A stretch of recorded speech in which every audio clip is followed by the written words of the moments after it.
আপোনালোকৰ পৰা খবৰ লম ফেব্ৰুৱাৰী মাহত আপোনালোকক মই অৰুণোদয় পোৱা মহিলাসকলক এটা ডাঙৰ উপহাৰ দিম সৰু নহব কিমান এটো মই চিন্তা কৰি আছো যে এটা ডাঙৰ উপহাৰ এটা দিব লাগিব আজি মই নকওঁ ফেব্ৰুৱাৰী মাহত আপোনালোকক কম যে আমি আৰু এটা আপোনালোকক ডাঙৰ উপহাৰ এটা দিব গৈ আছো আজি আপোনালোকে মোক কক একদম মনৰ পৰা কক এই বিজেপি চৰকাৰে যিমান দুখীয়া আৰু মধ্যবিত্তৰ কাৰণে কাম কৰিছিলে আগৰ চৰকাৰবিলাকে দিছিল নেকি এনেকে সুবিধা সকলোৱে মনৰ পৰা কক আগতে বিনা পইচাত চাকৰি পাইছিল নেকি কোনোবা ল'ৰা ছোৱালীয়ে পাইছিল নেকি নাই পোৱা আজি বিজেপি চৰকাৰ নৰেন্দ্ৰ মোদীৰ চৰকাৰ আমি সকলোৱে লগ লাগি আজি আমি দৰিদ্ৰ আৰু মধ্যবিত্ত সমাজখনৰ কাৰণে কাম কৰিছো এই 5 বছৰত যিমান পাৰো আমি কাম কৰিছো যেতিয়া মই ইলেকশ্যনত কৈছিলো যে 1 লাখ ল'ৰা ছোৱালীক বিনা পইচাত চাকৰি দিম মোক সবে হাঁহিছিলে আজি 1 লাখ নহয় 1.5 লাখ ল'ৰা ছোৱালীয়ে চাকৰি পালে 1 পইচা আমি কাৰো পৰা লোৱা নাই কোনো 1 টকা দিবলগীয়া হোৱা নাই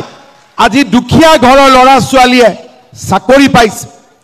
আজি ছোৱালীক পঢ়াবৰ কাৰণে কোনো চিন্তা নাই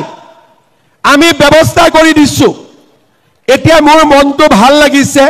ল'ৰাবিলাকে কৈ আছে আমাকো বাবু আঁচনি এটা দি দিয়ক কোনো আপত্তি নাই লাগে কোনো আপত্তি নাই পঢ়িবৰ কাৰণে খুজিলে দিয়াত কোনো আপত্তি নাই কিন্তু পঢ়িব লাগিব আজি মই এটাই বিচাৰিছো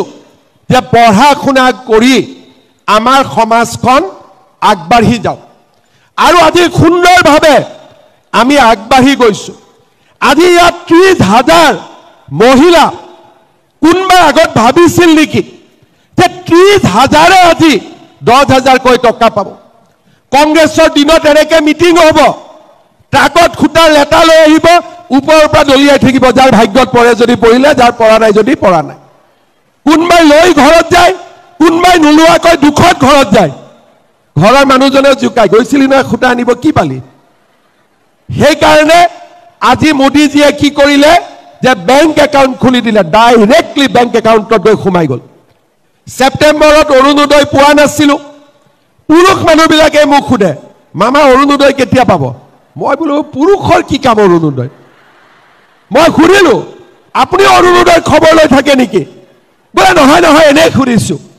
তেতিয়া মই গম পালো যে অৰুণোদয়টো খালি টকা নহয়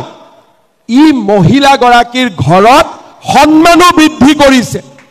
হনে নহয় 8 তাৰিখে ঘৰৰ মানুহজনে কয় ঐ অৰুণোদয় খুমালনে নাই খুদে না নাই তাৰ মানে অৰুণোদয়টো টকা নহয়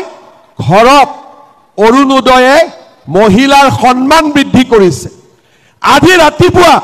ঘৰত আপোনালোকে চাহ কাপ বনাই অহা নাই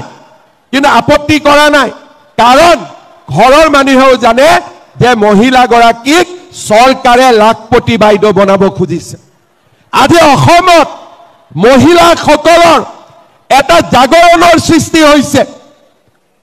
আৰু মই মহিলাসকলক বুজাইছো যে আমি আৰু আগবাঢ়ি যাম কিন্তু